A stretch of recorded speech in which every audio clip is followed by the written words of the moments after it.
A lifeguard doesn't have to spend much time pitching to the drowning person, right? And I think that if we are not careful, we'll spend so much time trying to sell our ideas to people who don't want it or who don't need it, who will never ultimately purchase or use our services, that we forget there are people who need what we have. They need your energy. They need your ideas, your intellect. They need your presence that don't need to be pitched to.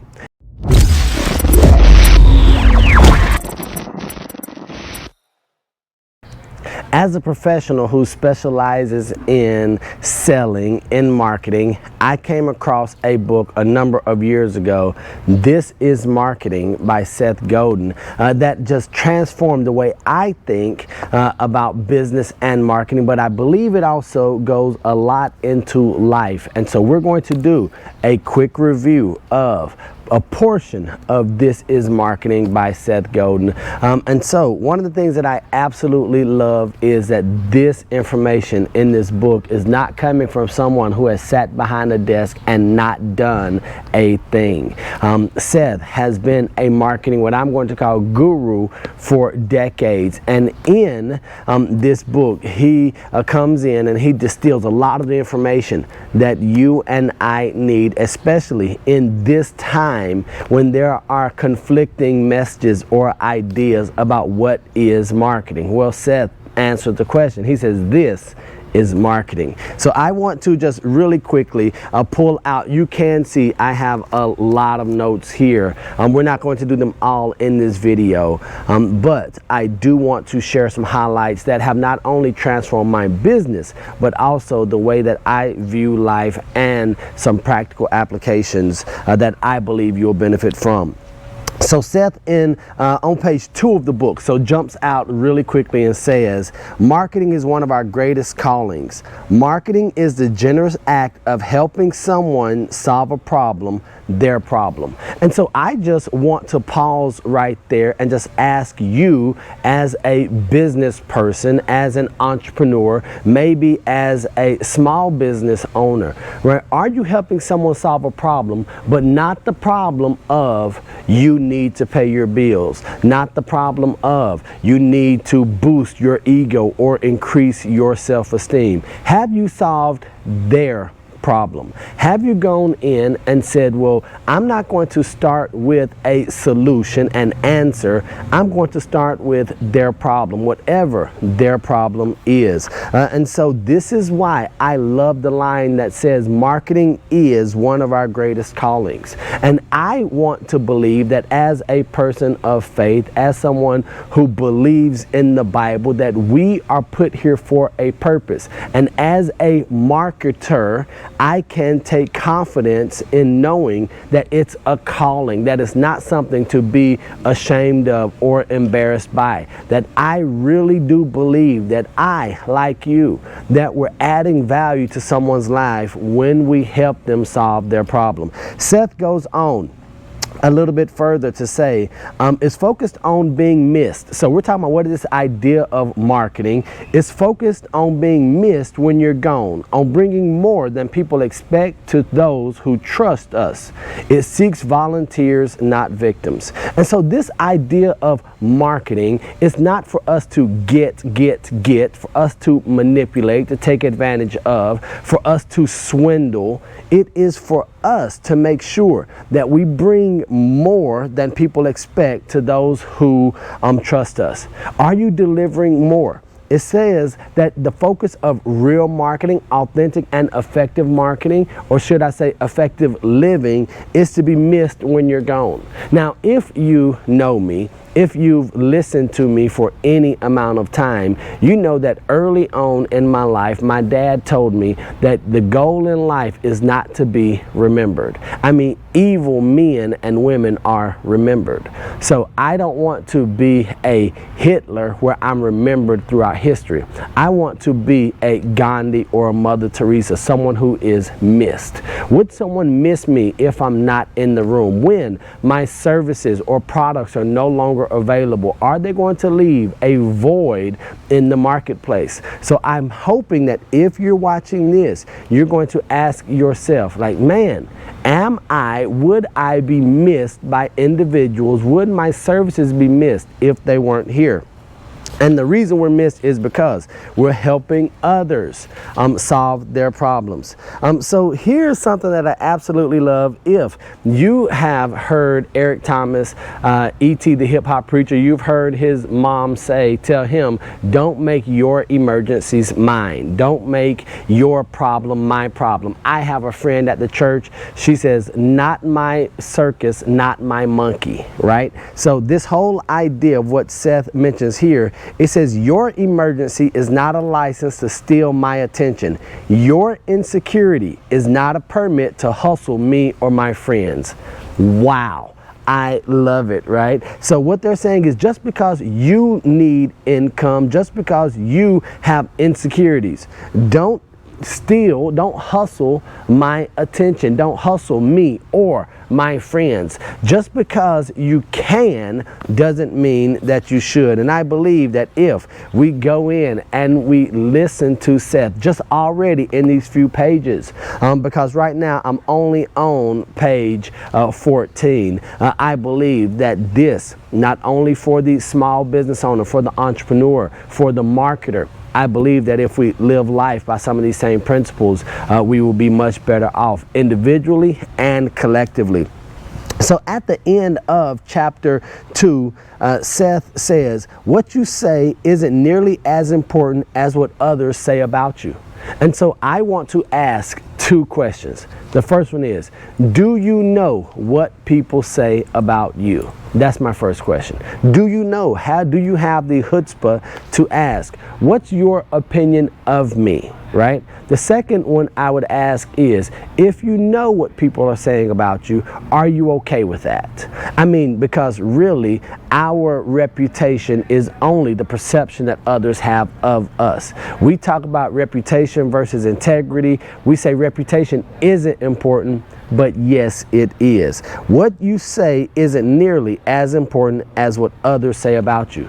Have you asked others? Do you know what the marketplace, do you know what your family and friends say about you behind your back? Because the reality is that's what your brand is. Your brand, your reputation is what others say about you when you're not in the room. What they say about you when your back is turned, when you are not present. And so what they say about you is more important than what you say. And so I want to make sure that on a daily and a continuous basis that I'm always putting myself, my brands, my products and services in a position to be spoken of highly when I'm not in the room. So in a number of my books, I write big key, great quote. And so a number of these tabs here are for big key ideas. And so here's a big key that I wrote down, or that I highlighted. Your work is not for everyone. It's only for those who signed up for the journey. Now, for me, this is a freeing idea. So I want to tell you, Seth Godin, thank you for giving me permission to understand and to accept the fact that my work is not for everyone. It's for those who signed up for the journey. Not even those that I want to take the journey with me. It's not for those who need to go on the journey, those who want to go. No. This work that I'm doing, the work that you're doing, is only for those who have said, I see what you're doing. I trust you. Where do I sign? I know it's going to be a challenge. I know it's going to require of me and vulnerabilities from you, but let me sign up. And I believe that this is such an important idea and an important understanding that you and I as creators that we must come to grips with. We must accept the idea that those maybe who are closest to us will never sign up for the journey. Those that we want, maybe that started out with us in the building process of this dream, that they're not going to take the entire journey with us. And so that's why when I see this, it is acceptable. So this is who this work, who our work is for. Our work is for what we call the smallest viable audience. The goal of the smallest viable audience is to find people who will understand you and will fall in love with where you hope to take them.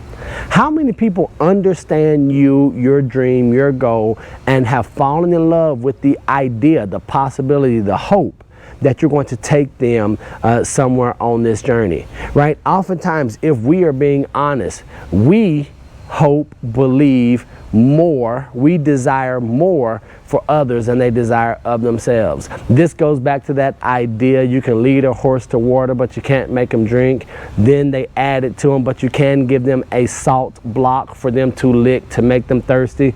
But why would we want to do all of that? Instead, we want to identify those who trust us, who believe that we can take them somewhere better and that we have a better alternative. And so I want to ask you the same question that I ask myself as I'm reading this book and on a daily basis.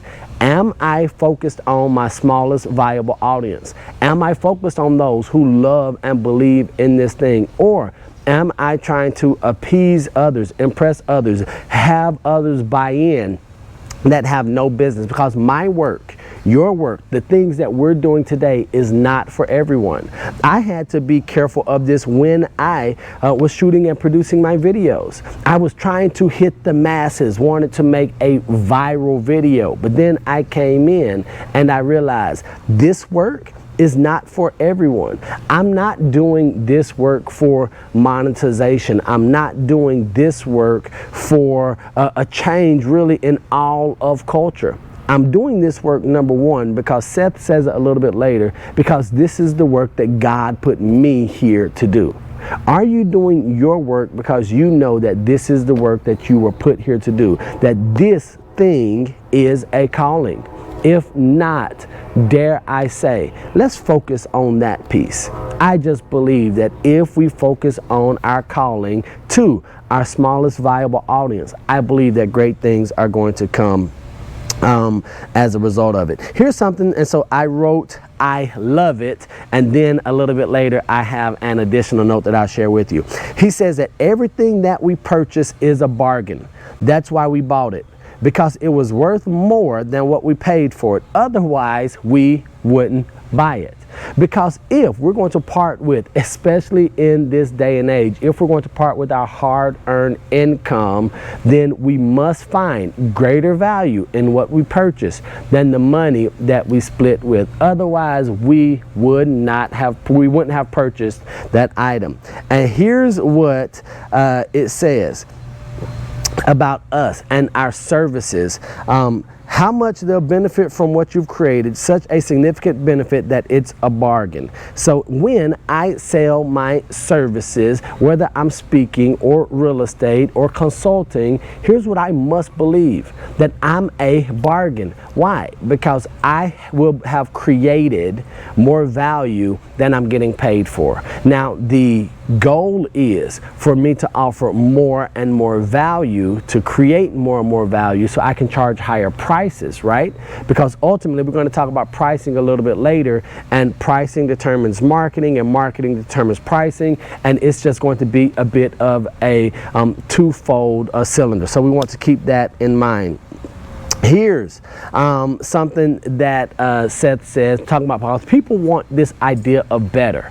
But here's the secret, that better is not up to you and I. We can't make a better product or service. We don't get to determine what better is or what better means. The public determines what's better. The consumer or customer, the marketplace determines what's better. And it might not be a better product or service. It might just be better for them. And so here's what Seth says. It says that we remember the best one. And what is best? Best is whatever is best for them. And so now I have to answer this question, just like you have to answer this question. How can I be the best for a select few. Like, do you know who your smallest viable audience is? And then have you answered the question, what best are they looking for? Is it that they're looking for something that is faster? Maybe they're looking for something that is more expensive, something that is on demand, like this video here, right? So what is best? What is better? Not in your eyes, but in the eyes of your smallest viable audience. And remember, those are the ones that love the idea that you could take them to somewhere better. Okay, a little bit further when it talks about humility and curiosity. Not everyone will be interested in your product, right? In your service, right? It's humbling that we would put our blood, sweat, our tears, that we would put all of our energy, our dreams into something, and then to know that not everyone will be interested. But if you do your job right, enough people will.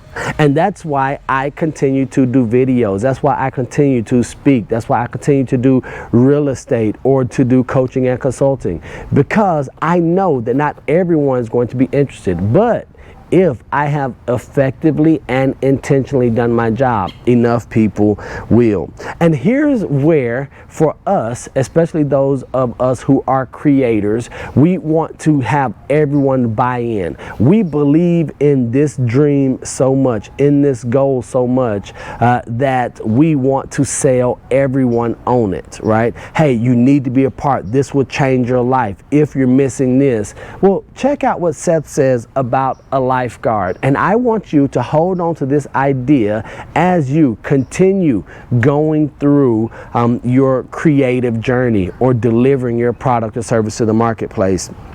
A lifeguard doesn't have to spend much time pitching to the drowning person, right? And I think that if we are not careful, we'll spend so much time trying to sell our ideas to people who don't want it or who don't need it, who will never ultimately purchase or use our services, that we forget there's a person, that there are people who need what we have. They need your energy. They need your ideas, your intellect. They need your presence that don't need to be pitched to. So I'm going to ask you to put on your lifeguard goggles and find the drowning person. Whatever solution that you're going to offer is going to be a lifesaver to them. Let's not try to pitch our lifeguard services to someone who's never going to get in the water, someone who's fully clothed, who's 30 miles from any body of water. Right? So we want to find those drowning people, or better yet, we want to make it easy for those drowning people to find us and our services. Our calling. So Seth talks a lot about calling, and that's why in This Is Marketing, I believe that is bigger than just business. I believe it's about life and the lifestyles that we want to live and why we're put here on this earth. So when he says calling, I'm reading this as my divine purpose as given to me by God, my creator. But it says our calling is to make a difference, a chance to make things better for those we seek to serve. Yes, you have a calling, and that calling is to serve people in a way that they need or want. And so I just want to ask you again, have you explored this idea of your calling? Is there something that burns on the inside that says, hey, you know you're supposed to be doing this, why aren't you doing it now? Now, I know there might be some steps, a process that we have to take to get there, but every step we want to take. I was listening to Darren Hardy this morning in my Darren Daily video, and he said that progress is always better than procrastination. So any bit of progress, if it's to get in and read something or to journal, if it's to take the first step, maybe you just record a 1 or 2 minute video, maybe you do a YouTube short. We want to make sure that we are taking progress, that we're making progress, and that's going to be what defeats procrastination. Now, this idea of our calling is not selling ice cream on the beach. Now, I'm not saying that selling ice cream might not be your calling, but here's what Seth says. He says selling ice cream on the beach in the summer is easy. Raising people's expectations, engaging in their hopes and dreams, helping them see further. That's the difficult work that we signed up for. And so I want to remind you right now that this work that you signed up for is not easy. It is not meant to be something that any and everyone can do. You have a calling to help people see further than they could without you. That's why I do this thing. That's why those that have come before me have done this thing. This is why we wake up every day and we put our clothes on and we go to war with the world. It's not so that we could do something as trivial as selling ice cream on the beach in the summertime. I have a saying, a drunk monkey could do that. Now, no offense to my ice cream vendors on the beach in the summertime. What I am saying is that for us to make a difference, we have to just come to the realization that this thing that we're doing, this pursuit that we're after, is not going to be easy. To change generations, to change the mindset of those that look to us and for us for inspiration, for hope, it is not an easy deal. Don't think that it is easy. If someone told you that, I'm going to encourage you to dispel that that lie, that myth right now, and just know that we're in for work. And that's okay, because while it might not be easy, it is going to be worth it. Here's something that when he talks about seeking the smallest viable audience or the smallest viable market, this is some fantastic stuff right here. If you don't get anything else, here's what I love, because in real estate I work with affluent clienteles or global buyers, so it's very specific with the niche, but Seth reminds me that it's okay, because he says every very good customer gets you another one. Dead-end customers aren't worth the trouble. Your best customers become your new salespeople. And that's, of course, where I have a big key. And so I'm asking you, do you focus on your very good customers, or are you chasing dead-end customers? The people that you want to sell to, the people that you want to convince that you want to be a part of this thing, only to realize that they aren't worth the energy, the effort. Now, you as an entrepreneur, as a business owner, the good news is you get to make the decision.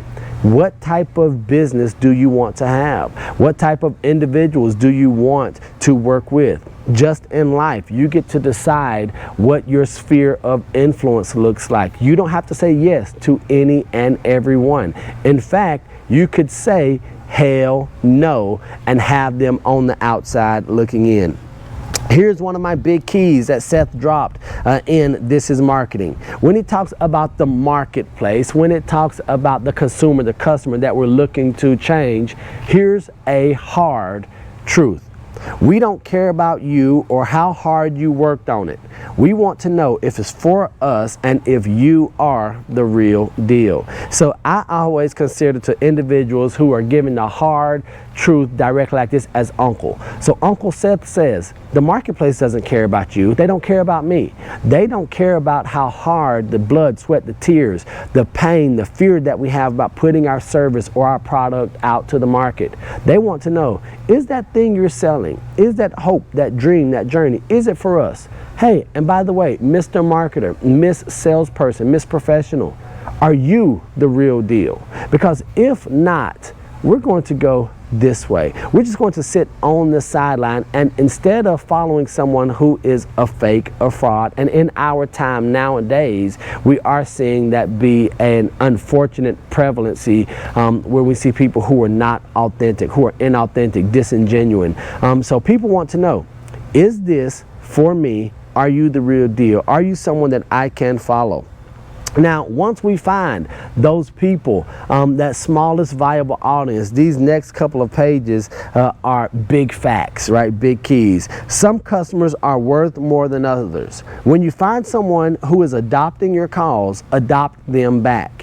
When you find someone who is eager to talk about what you do, give them something to talk about. So I love this idea. There are some people who just love Neil Oates, who love world-renowned anything, whether it's world-renowned real estate, world-renowned coaching and consulting, or the world-renowned development. That's our real estate development phase, ladies and gentlemen, right? So the idea, once I find people who love me, then I want to make sure that I'm giving them something to talk about. Now, this next 3 lines is some of the greatest truth in business that very few people ever come to grips with. And I think that Seth did an amazing job sharing this. He says, you'll serve many people, you'll profit from a few. The whales pay for the minnows. Seek out and delight the few. So we're going to serve a lot of people, but we're only going to make money, we're going to make profit from a very few. Seth says that the whales pay for the minnows. And so I want to ask you, in your endeavors right now, do you know who the whales are? Do you know if you're putting a proportionate amount of time with whales, or are you spending a disproportionate amount of time with minnows, right? And then in here is, he says, seek out and delight the few. Who are you intentionally going after? Are you having breakfast, brunch, coffee, lunch, networking with these individuals? Are you going on golf outings? Are you seeing people on the pickleball court? Are you taking them to the opera or orchestra? Or are you spending valuable, irreplaceable time with minnows, right? It's because I believe that in life, this might be, instead of spending time with deadbeat friends, you spend it with your significant other, your spouse, boyfriend, girlfriend, and your children. Maybe you rekindle a friendship that would be a whale friendship instead of having lots of minnow relationships. Because I believe this stuff right here is the good stuff. If we can read between the lines, and if we can apply different parts of life to these business principles, I believe that our lives and our businesses get better, and then the world gets better, or our world gets better. The market has been trained to associate frequency with trust. If you quit right in the middle of building that frequency, it's no wonder you never got a chance to earn the trust. Do people trust you? Right? And sometimes it's just this idea of repetition and frequency. If I see you at the same place over and over and over, wearing the same thing over and over, I say, this is someone who is consistent. Because of frequency, now I can trust them. And most people operate from this idea of how you do anything is how you do everything. So my wife and I, we eat at the same 3 or 4 restaurants on a weekly basis. They see us all the time. So now they think that because of the frequency, there's an increased level of trust. And they see how we operate eating at the restaurant, how we tip. So in their mind, how we do anything else or everything else goes back to how we engage with them on those frequent intentional meetings at a restaurant, right? So that's just an idea. Now, quickly, I want to talk about price, because we can't talk about life, we can't talk about business, we definitely can't talk about marketing and sales without talking about price. And Seth breaks it down into some key ideas that I absolutely love and that I believe in and that I have employed into my business, maybe to the chagrin of some, but to those that I'm looking to serve, they understand. And price, well, we'll see here in a moment. Price determines what we stand for, who we're designed for, and the story we tell. If we don't go any further, we know that price is more than just a number. It's more than decimal points and commas, plural, right? Price is, it determines what we stand for, who we're designed for, and the story we tell. And price creates or eliminates margin. And that margin, so this is that profit that we talk about, and that margin is the money that's available to spend on our outbound marketing. This is something that I absolutely love, and so I don't apologize for this belief because I shared this with Seth Godin. He says, better to apologize for the price once than have to excuse 100 small slights again and again. I'm going to read that one more time. Better to apologize for price once than to have to excuse 100 small slights again and again. Price is a signal. So what signal is your price putting out to the marketplace? And it doesn't have to be a monetary price. I'm going to ask you, what signal is the price of your friendship, or the price of your attention, or the price of your presence putting out to those around you? For instance, many of you know this idea of the stop loss time that I have. My time has a price. I will wait for anyone and everyone for 5 minutes. 5 minutes is my stop loss. At 5 minutes, 1 second, I'm getting up, I'm walking out, and our appointment is over. If I see you coming in the door, you've missed that appointment. You've missed that opportunity to have a phone conversation, right? Why? Because I know that my price sets a precedence. It tells people what I stand for. So on the other end of price, or in the same conversation, is this idea of cheap. And one of the paragraph or section heading says that cheap is another way to say scared. Ouch. When you're the cheapest, you're not promising change, you're promising the same but cheaper. The race to the bottom is tempting because nothing is easier to sell than cheaper. Low price is the last refuge of a marketer who has run out of generous ideas. So cheap is another way to say scared. Now, I am not here to tell you how to run your business or your life. I'm just telling you what some of the best minds, or one of the best minds in all of marketing, and I believe sales, says about the idea of cheap. And then finally, we're going to close out this video with this idea of trust, of action. And here's what it says. The best way to earn trust is through action. We remember what you did long after we forget what you said. Everyone is famous to 1,500 people. The goal is to be known by the smallest viable audience.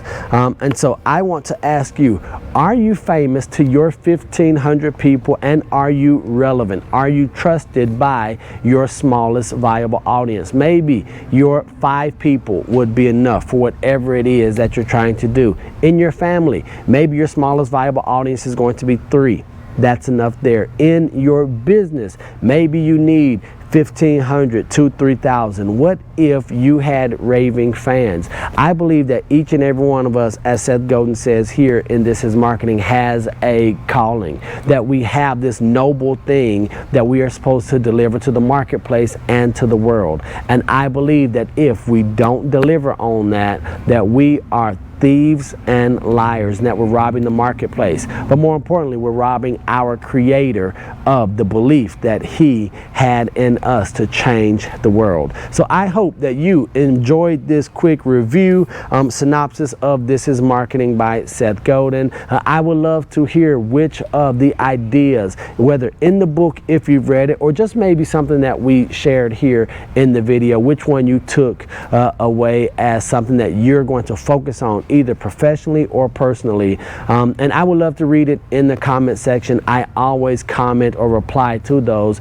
so I would love to start a dialogue between the two of us. Here's what I want to remind you of, is that you are better than you currently are right now. You can be better than you currently are. It is going to take some intentional action on our parts. The world does need what you and I have. Let's not be thieves. Let's not be liars. Let's go out into the marketplace and into our worlds and change them one day at a time. The most important thing that I can tell you is that I love you, God loves you, and there's nothing you can do about it. And until the next time I see you or you see me, don't be average, be world renowned.